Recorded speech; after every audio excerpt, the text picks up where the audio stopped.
बाबू लाखो रुपये देत होते इलेक्शन मध्ये, पण मी विकल्या गेलो कारण सत्य हे विकाऊ नाही, टिकाऊ आहे, लक्षात घ्या. मला काही लोक म्हणत महाराज चालू गाडीत बसते कोणी, तुम्ही बंद गाडीत कायले बसता. म्हटलं तेच तर नाही समजला तू.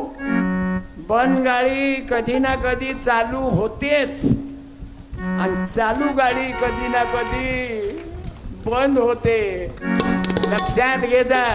दिवस येणार, बच्चू भाऊ पडले नाही.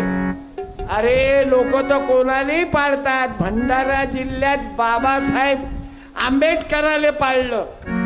आता सांगा, बाबासाहेबाले पाळलं. आता हे नोटा देऊन पैसे देऊन जो खाऊ घालील दारू मटन त्यातच दाबू आम्ही बटन. वाटीभर रस्सान 5 वर्ष बोंबलत बसता. ह्या बाया कोण्या कोण्या गाऊन माणसं आले मागं पा. किती लोक दूर दूरून आले. तुम्ही दूर आहे पण प्रहारच्या जवळ आहे आणि जेवढे जवळ आहे